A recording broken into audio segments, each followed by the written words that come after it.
మా అందరికీ నమస్కారం. నేను రాత్రి సుమారుగా 7:30 గంటల సమయంలో నక్కపల్లి హెట్రో కంపెనీ పరిధిలోని ఒక గ్యాస్ లీక్ అవ్వటం అనేది జరిగింది. గ్యాస్ లీక్ అయిన కారణంగా సుమారుగా ఒక 12 మంది అస్వస్థతకి గురవడం సంగతి మీ అందరికీ కూడా తెలుసు. అయితే అందులోని ఏదైతే ఇప్పుడు ఒకసారి కొంచెం ముగ్గురికి కొంచెం కండిషన్ అంటే అక్కడ లోకల్లోని మా హాస్పిటల్స్లోని కొంచెం ఆక్సిజన్ కొరతున్న కారణంగా ఇమీడియట్గా వాళ్ళకి మెరుగైన వైద్యం గురించి అని చెప్పి ఒక ముగ్గురిని ఇక్కడ K Veerababu, G Gauri Naidu, G Subrahmanyam ఈ ముగ్గురిని కూడా ఇక్కడ కేర్ హాస్పిటల్కి నిన్న నైటే ఇక్కడికి షిఫ్ట్ చేయడం జరిగింది.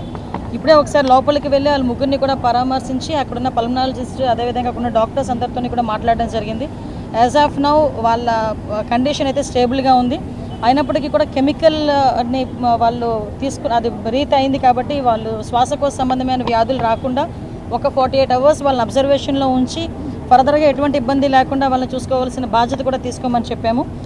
అక్కడ వాళ్ళని అడిగిన తర్వాత వాళ్ళ లోపల ఉన్న వాళ్ళ పేషెంట్స్ని కూడా అడగడం జరిగింది. ఏం జరిగిందని అడిగిన తర్వాత వాళ్ళు ఏదైతే క్యాంటీన్కి వెళ్తున్నారో క్యాంటీన్కి వెళ్ళేటప్పుడు ఈ వేపర్స్ అనేవి రావటం, వేపర్స్ ఎక్కడ లీక్ అయిందని చెప్పి గమనించడం, ఇమీడియట్గా అక్కడ వెంటనే రెస్పాండ్ అయ్యి ఈ సోడియం హైపోక్లోరైడ్ అక్కడ లీక్ అవ్వడం వల్ల ఇలా జరిగిందని చెప్పేసి ప్రైమరీ ఇన్వెస్టిగేషన్లో ఒక హెట్రో కంపెనీ వాళ్ళు కానీ అదేవిధంగా అక్కడ లోపల ఉన్న పేషెంట్స్ కానీ చెప్పడం జరిగింది.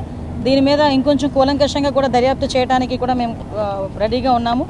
దానికి కంపెనీ వాళ్ళ దగ్గర నుంచి కూడా మేము సహాయ సహకారాలు కోరుకుంటున్నాం. ఎందుకు క్లియర్గా చెప్తున్నామంటే ఈ మధ్యకాలంలోని ఎక్కడో అక్కడ ఈ ఫార్మా కంపెనీస్లో వారానికి ఒక ఇన్సిడెంట్ అనేది ఎక్కడో ఒకటి జరగటం అనేది మనం చూస్తున్నాం. మ్యాక్సిమం యాక్చువల్గా కలెక్టర్ గారు నేను కలిపి రీసెంట్గానే ఒక మీటింగ్ కూడా కండక్ట్ చేసి వాళ్ళకి ఈ సేఫ్టీ పర్పస్లో కానీ పొల్యూషన్ పర్పస్లో కానీ సెక్యూరిటీ పర్పస్లో కూడా వాళ్ళందరికీ కూడా ఒకసారి మాట్లాడదాం అనుకునే లోపు ఎలక్షన్ కోడ్ రావడం జరిగింది. యాక్చువల్గా 4th మీటింగ్ పెట్టుకున్నాం మేము.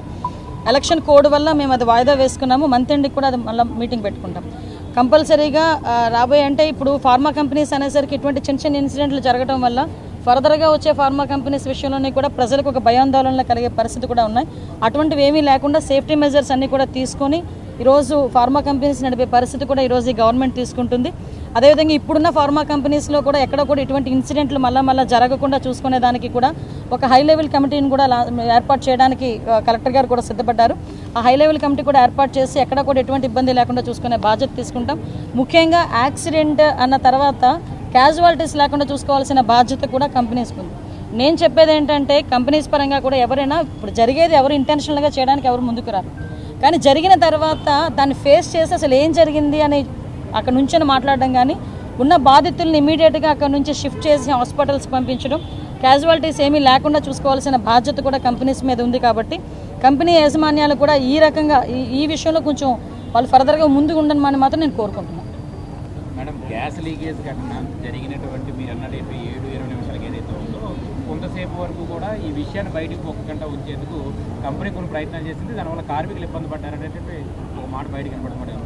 యాక్చువల్గా అదంతా కూడా ఎంక్వైరీలో తేలుతుందండి. ఎందుకంటే ఆల్రెడీ ఎంక్వైరీ చేయడానికి మేము కూడా సిద్ధపడ్డాము. దానికి కూడా కంపెనీ వాళ్ళు కూడా సహకరిస్తున్నారు. డెఫినెట్గా అటువంటి పరిస్థితి ఏదైనా వచ్చిందనుకుంటే నేను ఇందాక ఒక మాట చెప్పాను మీకు. అదే ఇప్పుడు కంపెనీలోని యాక్సిడెంట్ జరుగుతుంది, ఏదో ఒక యాక్సిడెంట్ జరుగుతుంది. యాక్సిడెంట్ జరిగిన తర్వాత దాన్ని మనం ఎలాగ హైడ్ చేయాలనుకునే దానికన్నా ఇమీడియట్గా అక్కడ ఉన్న వాళ్ళని క్షతగాత్రులను ఎలా బయటికి తీసుకురావాలనే దాని మీద దృష్టి పెడితే ఇటువంటి ప్రాబ్లమ్స్ ఉండవు. నేను కంపెనీ వాళ్ళకు కూడా అదే చెప్తున్నా. అన్ని కంపెనీస్కి, ఒక కంపెనీ కాదు, ఫర్దర్గా అన్ని కంపెనీస్కి కూడా ఏదైనా యాక్సిడెంట్ జరిగింది స్టాండ్ అయ్యి నుంచొని ఇమీడియట్గా ఇన్ఫర్మేషన్ ఇస్తే ఫర్దర్గా గవర్నమెంట్ కూడా ఇన్వాల్వ్ అయ్యి వాళ్ళకి క్షతగాత్రులను ఎక్కడికి పంపించాలి, ఏం చేయాలనే దాని మీద కూడా మేము దృష్టిలో పెడతాం. అటువంటి జరగకుండా చూసుకునే బాధ్యత తీసుకుంటాం. అటువంటిది ఏదైనా ఉందంటే కనుక నేను ఎంక్వైరీ చేసుకుంటాను.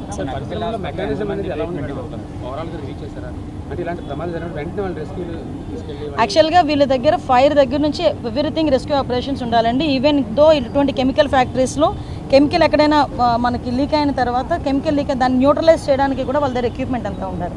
ఎస్పెషల్లీ ఇవన్నీ ఉన్నాయా లేదా అనేది మీ అందరికీ తెలుసు. నేనేదో ప్రతిసారి మాట్లాడే విషయం కాదు. లాస్ట్ 5 సంవత్సరాలు గాలికి వదిలేశారు. మళ్ళీ మేము స్ట్రీమ్ లైన్ చేయడానికి మొదలు పెడుతూనే ఆ క్రమంలో భాగంగానే లాస్ట్ టైం మీరు అబ్జర్వ్ చేసిన ఎసెన్షియా కంపెనీ అయిన తర్వాత కూడా ఇమీడియట్గా ఒక మీటింగ్ ఏర్పాటు చేసుకుని కెమికల్ ఫ్యాక్టరీస్ అందరితో కూడా మొత్తం ఆల్ ఎమ్మెల్యేస్, మినిస్టర్, అదేవిధంగా కలెక్టర్ అందరితో కూడా మీటింగ్ ఏర్పాటు చేసుకొని ప్రతి ఒక్కరు కూడా ప్రికాషనరీగా ఎక్విప్మెంట్ కానీ ప్రికాషనరీ సూట్స్ కానీ ఎవ్రీథింగ్ ఉండాలి అని చెప్పేసి మేము ఆ రోజు వాళ్ళకి ఇన్ఫర్మేషన్ ఇచ్చాము, ఇన్స్ట్రక్షన్ కూడా చేసాం. ఎస్పెషల్లీ దాన్ని బేస్ చేసుకుని ఫర్దర్గా వాళ్ళు ఏం చేశారని తెలుసుకోవడానికి ఇంకా ఏం చేయాలని చెప్పడానికి మనం యాక్చువల్గా మీటింగ్ పెడదాం అనుకున్నాం. చిన్న ఎలక్షన్ కోడ్ వల్ల మీటింగ్ పెట్టలేకపోయాం. ఎలక్షన్ కోడ్ అయిన వెంటనే కూడా దాని మీద కూడా మీటింగ్ పెడతాం. కేజీఎస్లో అంటే ఎన్ఐసీ చిన్నపిల్లలు నవజాత శిశువులకు వెళ్ళే ఆక్సిజన్ సరఫరాని ఒక రౌడీ షీటర్ ఆపేశారు. అంటే మీరు గతంలో విజిట్ చేశారు, సీసీ కెమెరాలు పెట్టారు, దాని తర్వాత సెపరేట్ అయింది. మళ్ళీ రౌడీ షీటర్లు గంజాయి బ్యాచ్లు కేజీఎస్లో తిరుగుతున్నారు. రీసెంట్గా పెద్ద ప్రమాదం మేడం, అంటే తప్పింది అని చెప్పుకోవచ్చు. అక్కడ సిబ్బంది అప్రమత్తం వల్ల ఒక ఆక్సిజన్ సరఫరాని పూర్తిగా బ్లాక్ చేస్తారు రౌడీ షీటర్ ముగ్గురు. దీని మీద ఎలా చూడాలి మీరు ఏమంటారు? కేజీఎస్ ఇష్యూ యాక్చువల్గా రౌడీ షీటర్ అతను, మీరు ఎవరైతే చెప్పారో అతను రౌడీ షీటర్. ఆ రౌడీ షీటర్ కూడా మనకి మ్యాక్సిమం అరెస్ట్ కూడా చేయడం జరిగింది. రౌడీ షీటర్ని కూడా అరెస్ట్ చేయడం జరిగింది. మీరు అబ్జర్వ్ చేయాలంటే ఇటువంటి ఫర్దర్గా ఇప్పుడు జరగకుండా చేయడానికి యాక్చువల్గా సీసీ కెమెరాస్ అన్ని ఏర్పాటు చేయాలి అని చెప్పి ఇక్కడే కాదండి, మేమైతే ఓవరాల్గా స్టేట్ మొత్తం మీద 1,00,000 సీసీ కెమెరాలు ఏర్పాటు చేయాలని ఒక కృత నిశ్చయంతో ఉన్నాము. టార్గెట్ కూడా పెట్టుకున్నాం. ఇలాంటి హాస్పిటల్ ఏరియాస్లో ఓన్లీ కేజెస్ అనే కాదండి, ఈవెన్ దో మనకి ప్రైవేట్ హాస్పిటల్స్లో కూడా వాళ్ళు ఎంచుకున్న సీసీ కెమెరాస్ తాలూకా ఫుటేజ్ కూడా మాకు ఇవ్వమని చెప్పేసి డిపార్ట్మెంట్ వాళ్ళని కూడా మేము అడుగుతున్నాం. ఫర్దర్గా అది ఎందుకంటే రేపు పొద్దున్న వాళ్ళ మీద ఏదైనా అటాక్ జరిగినా, ఫర్దర్గా వాళ్ళకి తెలియకుండా ఏదైనా ఇన్సిడెంట్ జరిగినా ఇమీడియట్గా రెస్పాండ్ అవ్వడానికి. ఇప్పుడు మీరు మొన్న సీసీ కెమెరాలో ఇంచుమించుగా చెప్పాలంటే కాపాడినాయి. మొన్న ఈ ఇన్సిడెంట్ నుంచి బయటకు వచ్చామంటే ఆ సీసీ కెమెరాలే కాపాడినాయి. ఫర్దర్గా ఇప్పుడు విషయం ఏంటంటే మొత్తం రౌడీ షీటర్లు అందరి మీద కూడా వాళ్ళ తాలూకా మూమెంట్స్ మీద కూడా మేము దృష్టిలో పెట్టుకున్నాం. అంటే డిపార్ట్మెంట్ వాళ్ళందరికీ కూడా ఇన్స్ట్రక్షన్ ఇవ్వడం జరిగింది. ఎవరైతే రౌడీ షీటర్స్ ఉన్నారో రౌడీ షీటర్స్ తాలూకా మూమెంట్ ఎలా ఉంది, వాళ్ళు ఏం చేస్తున్నారు, వాళ్ళు ఎక్కడికి వెళ్తున్నారు, ఆ మూమెంట్ మీద కూడా మేము ఆల్రెడీ దృష్టి పెడుతున్నాము. ఫర్దర్గా కూడా ఇటువంటి జరగకుండా చూసుకుంటాం. తెలిసిందండి, తెలుసు. అందుకే ఇమీడియట్గా వాళ్ళందరినీ కూడా కస్టడీలోకి తీసుకోవడం జరిగింది. ఏదైనా ఒకటండి, నేను ఏమంటానంటే ఫర్దర్గా ఇప్పుడు ఈ గంజాయిని మ్యాక్సిమం అరికట్టడానికి మొత్తం అంతా మేము రిస్ట్రిక్ట్ చేసాం. మీకు తెలుసు, మొన్న రీసెంట్గా డీజీపీ గారు కూడా వచ్చి దగ్గర 35,000 కిలోల గంజాయిని కూడా మొన్న డిస్మాల్ చేశారు.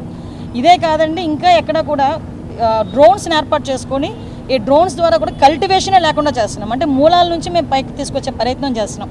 కాబట్టి ఆ డ్రోన్స్ని ఉపయోగిస్తున్నాము, సీసీ కెమెరాలు ఉపయోగిస్తున్నాము. ముఖ్యంగా ఈ లా అండ్ ఆర్డర్ విషయంలోనే కానీ, రేపొద్దున్న క్రిమినల్స్ని పట్టుకునే విషయంలోనే కానీ, ఇన్వెస్టిగేషన్ విషయంలోనే కానీ విజిబుల్ పోలీసింగ్ అయినా ఇన్విజిబుల్ పోలీసింగ్ మీద ఎక్కువ ఆధారపడేటట్టుగా మేము చేస్తున్నాం. ఎందుకంటే పోలీసులు ఎంతవరకు పని చేయగలరు అంతవరకు పనిచేసినా మిగతాదంతా కూడా సీసీ కెమెరాలు, డ్రోన్స్, సర్వేలెన్సెస్లో కనుక ఉంటే ఫర్దర్గా కూడా ఎటువంటి ఇబ్బంది రాదనే ఉద్దేశంతోనే మేము పనిచేస్తున్నాం. లేదండి, అంటే ఇప్పుడు యాక్చువల్గా మీరు నాకు ఇన్సిడెంట్ తెలిసిన తర్వాత ఒకసారి వెళ్దాం అనుకున్నా. ఈ ఎలక్షన్స్ కోడ్ ఇవన్నీ ఉండటం వల్ల కొంత మేరకు నేను కూడా బ్యాక్ స్టెప్ వేయాల్సి వచ్చింది. ఇది అయిపోయిన తర్వాత డెఫినెట్గా నేను కేజీహెచ్ వాళ్ళతో, కలెక్టర్ గారితో కూడా కూర్చొని ఎంతవరకు సీసీ కెమెరాలు పనిచేస్తున్నాయి ఇవన్నీ కూడా నేను దగ్గరుండి పర్యవేక్షించుకుంటాను. సంబంధించి గత ప్రభుత్వంలో రాజీపేట గ్రామస్తులు లేదా చుట్టుపక్కల ఉన్నటువంటి గ్రామస్తులు కూడా అక్కడ ఉన్నటువంటి ప్రాబ్లం ఏదైతే ఉందో, అంటే వ్యర్థ పదార్థాలని సముద్రంలోకి తెలియజేసేటువంటి వాతావరణం అప్పుడు ఏదో సద్దుమడుగు చేశారు. సో మీ గవర్నమెంట్ వచ్చింది, అంటే కూటమి ప్రభుత్వం వచ్చింది. సో ఈ పొల్యూషన్కి సంబంధించిన దాని మీద ఎలాంటి చర్యలు తీసుకోబోతుంది? యాక్చువల్గా పొల్యూషన్ కంట్రోల్ బోర్డుకి సంబంధించి కూడా మేము లాస్ట్ టైం మాట్లాడినప్పుడు ఏదైతే పైప్ లైన్ ఎంతవరకు వెళ్ళింది సముద్రంలోకి, అంటే సముద్రం లోపల వరకు వెళ్ళిపోతే ప్రాబ్లం ఉండదు. ఈ సముద్రం బయట వరకు వెళ్ళి మనం అక్కడ ఆగిపోతే కనుక అక్కడ ఉన్న మత్స్య సంపదకి కానీ చుట్టుపక్కల వాటర్ రిసోర్సెస్ కానీ కొంచెం కంటామినేట్ అయ్యే పరిస్థితి ఉంది. సో డెఫినెట్గా మేము ఆల్రెడీ ఈ విషయాలన్నిటి మీద కూడా కంపెనీ వాళ్ళు ప్రతి ఒక్కరికి కూడా సేఫ్టీ మెజర్స్, ప్రికాషన్స్ తీసుకోవాలని చెప్పి ప్రతి ఒక్కరికి కూడా కలెక్టర్ గారి దగ్గర నుంచి నోటీసులు వెళ్ళినాయి. వాళ్ళు యాజ్ పర్ దట్ పని చేయాలి. ఒకవేళ పని చేయలేదు అన్న పక్షంలో మా దగ్గరికి ఎటువంటి ఆధారాలు వచ్చినా కూడా మేము యాక్షన్ తీసుకోవడానికి రెడీగా ఉన్నాం. నేను ఒకసారి మాట్లాడతాను. ఇప్పుడు స్కూల్ జోన్లోన ఎక్కువ మంది పిల్లలు గంజా తాగి చాలా మంది పిల్లల్ని ఇబ్బంది పెడుతున్నారమ్మా. రెండవది ఏంటంటే పోలీస్ పర్యవేక్షణ అక్కడ తక్కువగా ఉందమ్మా స్కూల్ జోన్లో. మరి ముఖ్యంగా ఎక్కువ పిల్లలు చదువుకున్న ఏరియా జ్ఞానాపురంలో 15,000 మంది పిల్లలు రోజు చదువుకున్న ఏరియా. ఆ ఏరియాలో సాయంత్రం స్కూల్ విడిచినప్పుడు, స్కూల్ మొదలుపెట్టినప్పుడు పిల్లలు విచ్చలవిడిగా తిరిగి అది ఇష్టం వచ్చినట్టు ప్రవర్తించడం, పిల్లలు ఇబ్బంది పెట్టడం, తప్పుగా మాట్లాడడం, ఆ విధంగా చేయడం జరుగుతుంది. దానికి కొంచెం మీరు ఏమైనా తప్పకుండా మీరు యాజ్ ఎ సిటిజన్గా మీరు ఇచ్చిన సలహాను నేను తీసుకుంటాను.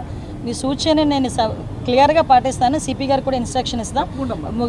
సపరేట్ పెట్రోలింగ్ కూడా అక్కడ ఏర్పాటు చేయమని చెప్తానండి. స్కూల్ వెళ్ళే టైంలో కానీ అయిపోయిన తర్వాత కూడా మీరు అన్నట్టు జ్ఞానాపురం అటువైపు ఏరియాలో కొంచెం ఆ ఏరియా కూడా కొంచెం ఇబ్బందికరమైన ఏరియానే.